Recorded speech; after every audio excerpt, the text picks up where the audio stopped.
derecho de los sindicatos a participar en las decisiones de la empresa, derecho a la libertad sindical y derecho a la negociación colectiva y ramal son algunos de los ejes centrales que configuran la propuesta de la nueva Constitución. Para conocer más detalles sobre esta iniciativa, vamos a tomar contacto con José Francisco López, socio de López Valdés Abogados y académico de la Universidad Católica. ¿Cómo estás, José Francisco?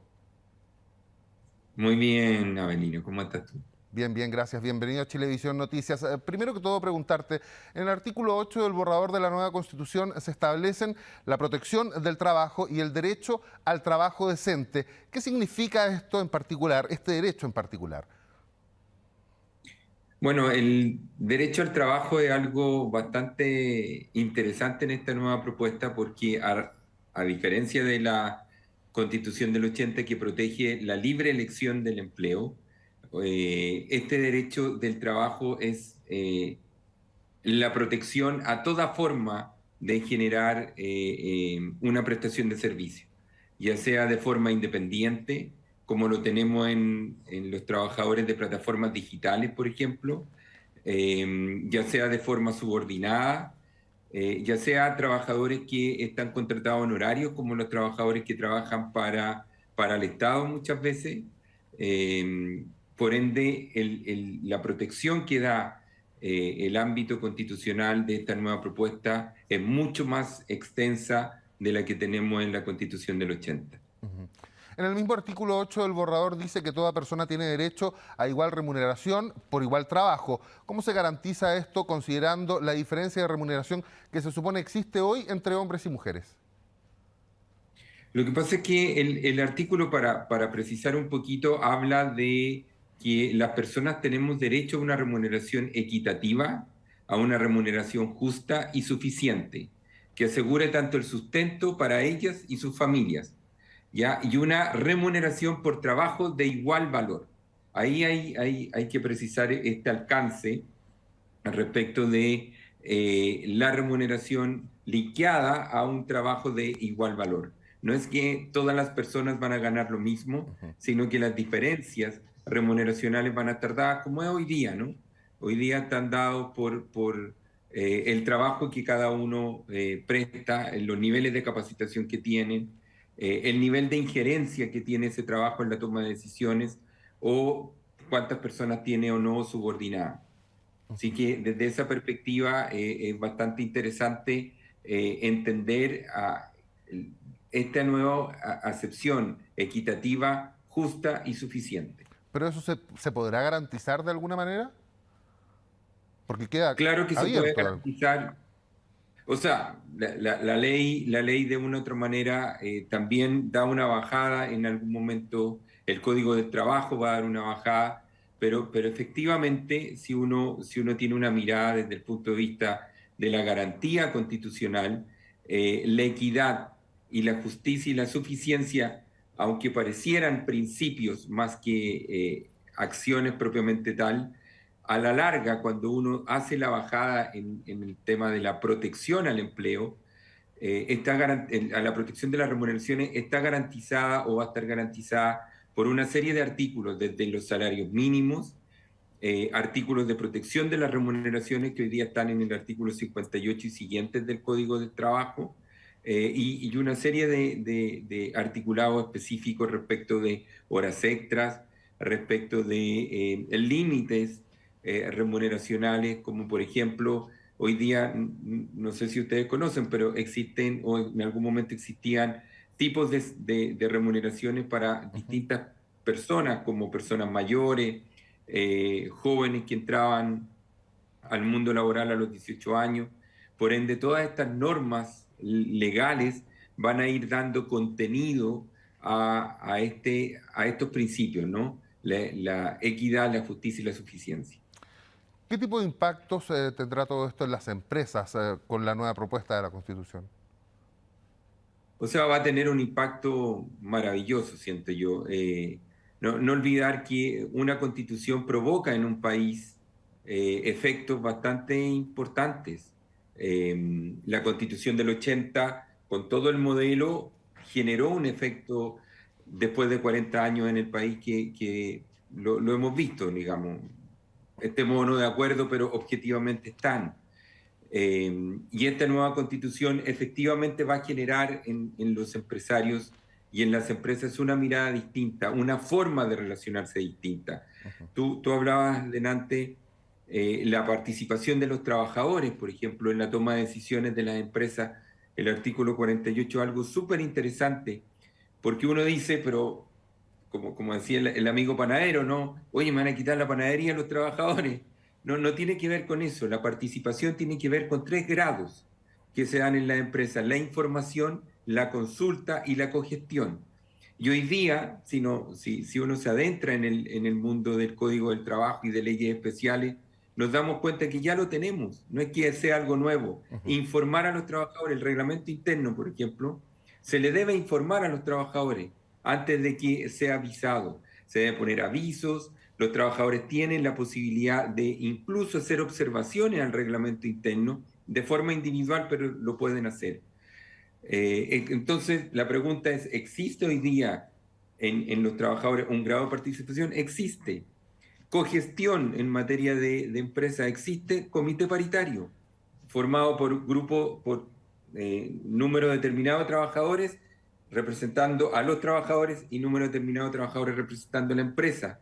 Y hacen cogestión en materia de seguridad junto con el prevencionista de riesgo. Incluso pueden decir o pueden determinar si un trabajador tuvo un accidente de trabajo por culpa propia o por culpa de la empresa.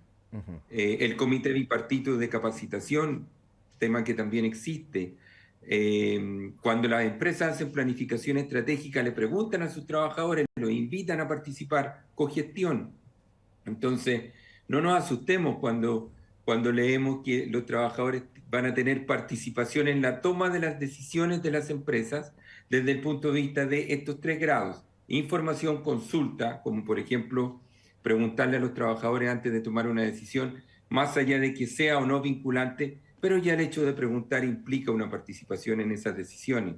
Entonces, no tiene que ver con que vamos a ir a venderle la empresa o nos vamos a sentar al lado del empleador a violar su derecho a propiedad, que también está consagrado en la Constitución, sino que están todos estos mecanismos de información, consulta y cogestión. En el mismo artículo del borrador dice que se prohíbe cualquier discriminación entre trabajadores y trabajadoras que no se base en las competencias laborales o la idoneidad personal, así como el despido arbitrario.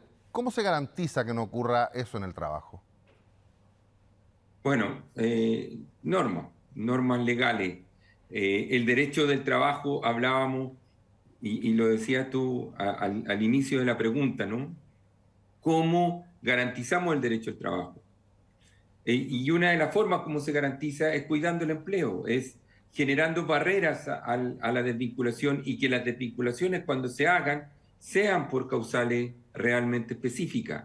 Entonces, ¿cómo puedo, de una u otra forma, evitar que exista una discriminación, o que por vía de esta discriminación yo pueda hacer que personas pierdan el empleo? Generando barreras que impidan que digamos, las desvinculaciones tengan una causal específica, clara, determinada o determinable, evaluable, ponderable, y que haga que de una u otra forma objetivice el hecho de que un empleador pueda desvincular a un trabajador.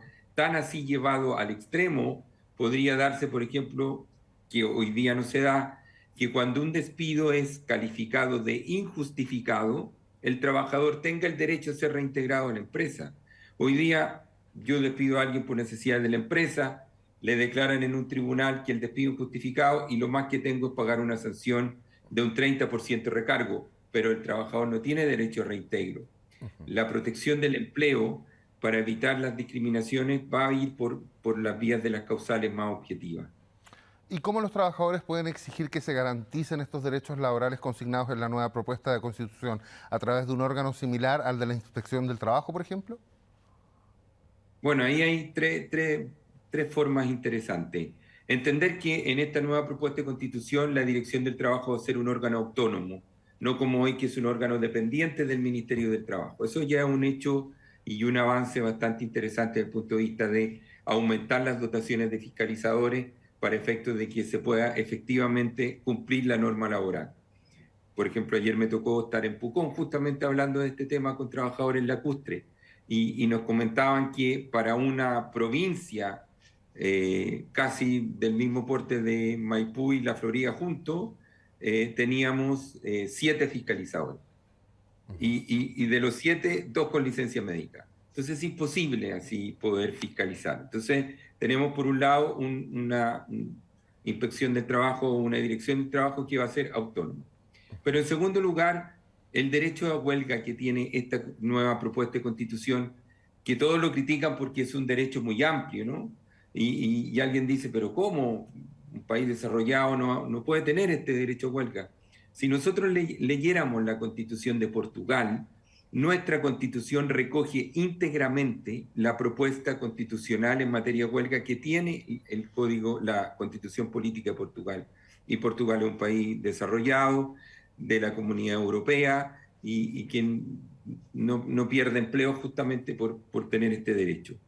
Entonces, ¿dónde está el punto? El derecho a huelga va a ser, al ser un derecho no limitado solo a la negociación colectiva, también un mecanismo para que las empresas o los empleadores puedan y deban cumplir con las normas laborales, porque los trabajadores van a poder sentarse con el empleador a exigirle ese cumplimiento, y si no lo hace, ya no va a ser una multa de repente de la inspección, sino que va a ser, por ejemplo, una huelga. Y de esa manera sentarse en la mesa y resolver el conflicto. Por lo Muchas veces mismo, dicen, no, porque la huelga genera conflicto, y con eso cierro. La huelga genera conflicto, no, al revés. La huelga mata el conflicto está creado, y con la huelga es un mecanismo incluso de poder resolver esa controversia y matar el conflicto al final del camino. bien, muchas gracias, José Francisco López, socio de López Valdés Abogados y académico también de la Universidad Católica, por conversar con Chilevisión Noticias esta noche. Buenas noches. Muchas gracias. Ahora vamos a una pequeña pausa.